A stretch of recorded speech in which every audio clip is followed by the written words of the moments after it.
We'll do that. Let's start this hour with breaking news. Moments ago, Russia is saying Syria has accepted a deal to turn over its stockpile of chemical weapons and place it under international control. This comes just as President Obama is preparing to address the American people tonight about his plan for a military strike against Syria, a potential diplomatic breakthrough that could change the entire situation. This, as a new CNN ORC poll shows, Americans have some serious reservations about President Obama's leadership on Syria. Less than 1 in 5 say they completely understand the president's policy, and almost 80% say the U.S. should not act as, quote, world policemen.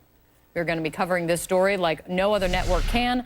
We'll start with Brianna Keeler live at the White House this morning. Good morning, Brianna.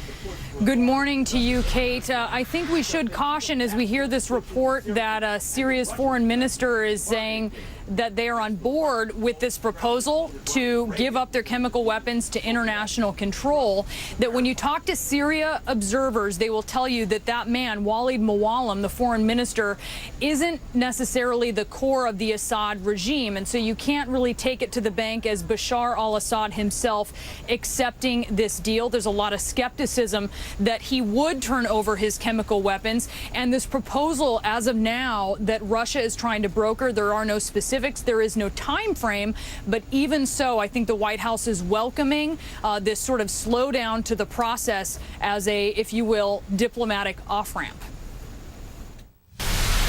In a 6-network media blitz, President Obama spoke about his latest plans for dealing with Syria, telling Wolf Blitzer, if we can accomplish this limited goal without taking military action, that would be my preference. Earlier in the week, it seemed a military strike was the only option on the table for the U.S. until this. Secretary of State John Kerry making a seemingly off-script comment that turned into a possible option, providing Syrian President Bashar al-Assad a way out of a military strike. He could turn over every single bit of his chemical weapons to the international community in the next week. Turn it over, all of it, without delay, and allow a full and total accounting for that. But he isn't about to do it, and it can't be done, obviously. A U.S. official quickly chalked up Kerry's statement to, quote, a rhetorical argument. But Russia saw a real game plan in what some considered a gaffe, encouraging Syria to take action, saying, we're calling on the Syrian authorities to not only agree on putting chemical weapons storage under international control, but also for its further destruction. Syria responded just an hour later, their foreign minister saying, I declare that the Syrian Arab Republic welcomes Russia's initiative. It is a potentially positive development.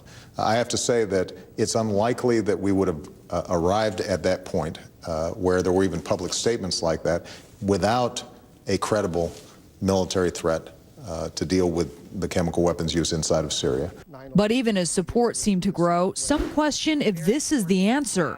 If the regime immediately surrendered its stockpiles to international control, that would be an important step. But this cannot be another excuse for delay or obstruction. A sentiment shared by the president. We don't want just a stalling or delaying tactic to put off the pressure that we have on there right now. Now, think of it this way. The Obama administration, up until yesterday, was sort of cruising down the expressway to a military strike. This latest development, this offer of a proposal from Russia and Syria, you can think of it sort of as maybe pulling off on the side of the road. But when President Obama makes his case tonight to the American people, he'll still make his case for military action, we're told by a senior administration official, and he will at least be saying that it's this threat of military action that has yielded this potential avenue. Kate?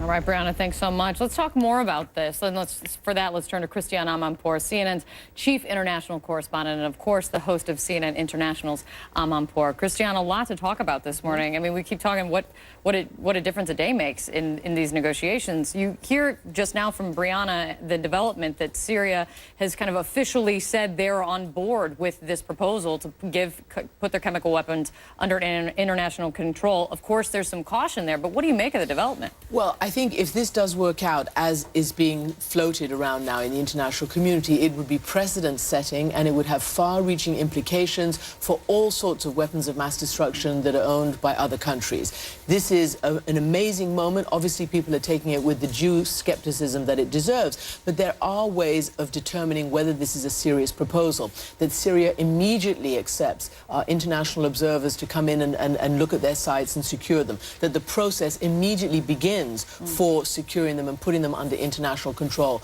Already the French are bringing a resolution to the UN precisely for that today.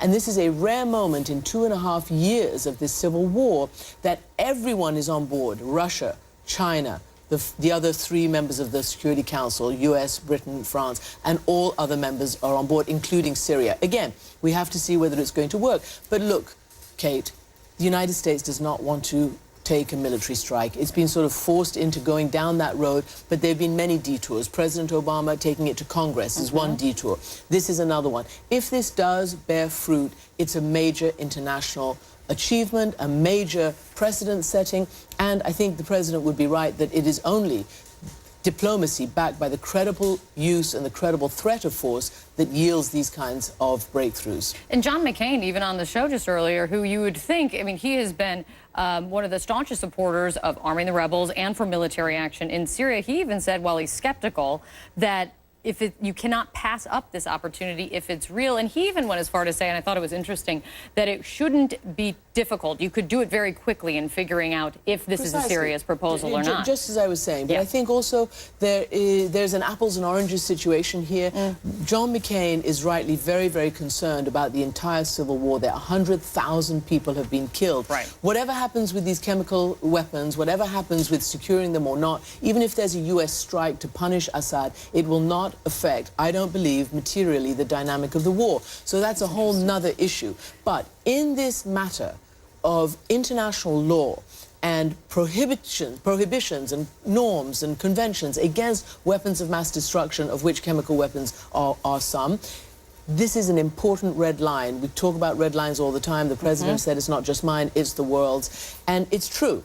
You can't use weapons of mass destruction with impunity. It puts all of us at risk. And I think that's going to be the challenge for President Obama in his speech tonight. And also, while politically convenient, and I mean that in the good way, I mean, people want to avoid military action if at all possible, when at all possible, isn't it also practically and logistically very difficult to pull this off quickly in terms of securing the chemical weapons, getting the experts in here to identify that all of them have been handed over? It's fraught with risk. I think it's fraught with risk. It's obviously a long process. But if Syria is genuinely on board, they control it. They control the sites, they control the area, they control the stockpiles. If they want to do this and avoid a strike, which I think they do, even in Charlie Rose's interview, President Assad said, I would do anything to stop another, as he put it, crazy war in the Middle East. To a direct question, would you give up these chemical weapons and put them under control? So they can. There are ways of knowing very, very quickly whether this is a goer or not, or whether it's merely stalling tactics and whether it's you know, just typical another way of trying to, you know, stall for time. And understandably, I mean, Nick Robertson was reporting that he spoke with a rebel spokesman in Syria who said that they don't believe it. They think he's just playing for time. But there's understandable skepticism, but there's a way to confirm it. Right, and the rebels would say that because they've seen this before. They've had chemical weapons used against them, not just once, but dozen times at least. And they also want some kind of game-changing intervention to change the playing field, to change the battlefield. That doesn't look like it's going to happen at this point. All right, well, we'll see. Today, we keep saying it every day, and it seems to be true every day, a crucial day in this conflict, and we'll see what happens, especially tonight when the president speaks. Christiane, it's great to see you. Thanks, Kate. Thanks so much. A programming note, of course, to remind you, President Obama will address the nation this evening, 9 p.m. Eastern. You heard in the conversation with Christiane just what is at stake and how important hearing from the president is today and right now.